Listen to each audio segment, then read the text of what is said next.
This is The Scoop for Wednesday. I'm Josh Holton with the WMNF News headlines. State lawmakers will discuss bills related to housing in Florida in the upcoming legislative session starting next week.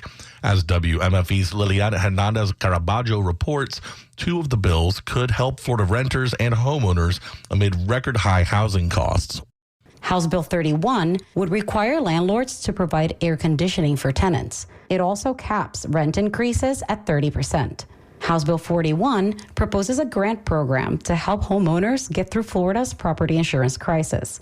State Representative LaVon Bracey Davis, a Democrat representing Orlando's District 40, says it's needed to help with skyrocketing living costs. I've had several conversations with the commissioner on insurance and talked with some other legislators to have a program where Floridians can apply for money that would help with their insurance rates that have just, sometimes in my case, doubled. Republicans hold a supermajority in the Florida House and Senate. The 2024 legislative session starts January 9. In Orlando, I'm Liliana Hernandez Caraballo. Habitat for Humanity Greater Orlando and Osceola County is taking applications for new homes in 2024.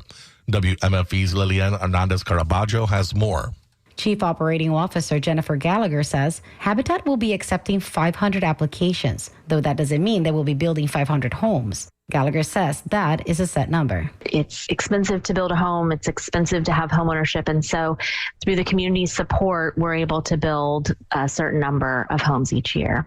And based on how many homes we have is how many folks we can take into our program. To qualify, applicants need to meet income restrictions, be willing to volunteer some hours, and have a minimum 650 credit score. Anyone interested is encouraged to visit habitatorlando.org starting January 2nd.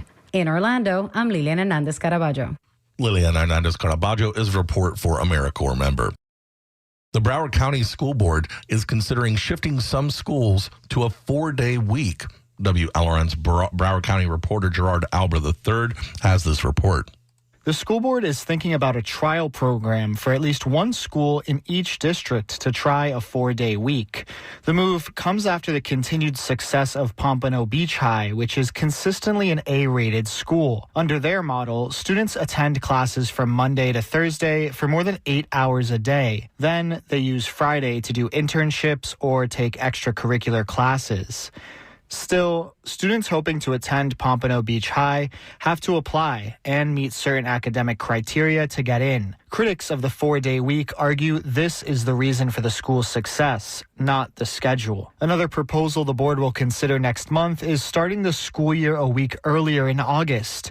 That's in order to have the first semester end before the holiday winter break next year. I'm Gerard Albert III in Fort Lauderdale.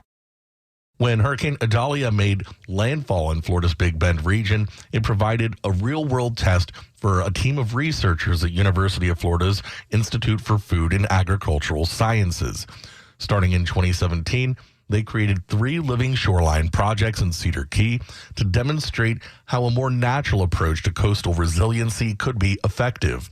Living shorelines include marsh plants that are adaptable to tidal highs and lows, mangroves, upland grasses typically seen on sand dunes in Florida, and even offshore structures that attract oyster colonization. Dr. Savannah Berry is a Florida Sea Grant agent at the UF IFAS Nature Coast Biological Station in Cedar Key. They're basically a way that we can rely on nature and natural features to reduce some of the hazards that are related to erosion, sea level rise, and even storms.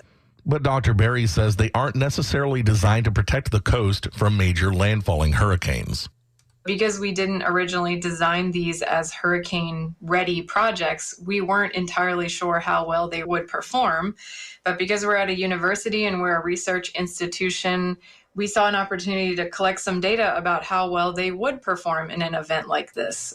So they installed wave gauges to measure wave energy at those sites during Idalia's landfall, and they found a 15 to 20% reduction compared to adjacent areas. Dr. Berry says living shorelines cost roughly 10% of a hardened shoreline, so this hope is the data will inform future shoreline protection projects. For the weather, it will be cool and cloudy in the Tampa Bay area. Light rain this morning with highs around 69. Lows tonight will be in the upper 50s.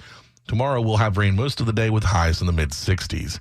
I'm Josh Holton with the WMNF News headlines on 88.5 FM and the WMNF app. This is The Scoop, recorded at WMNF Tampa.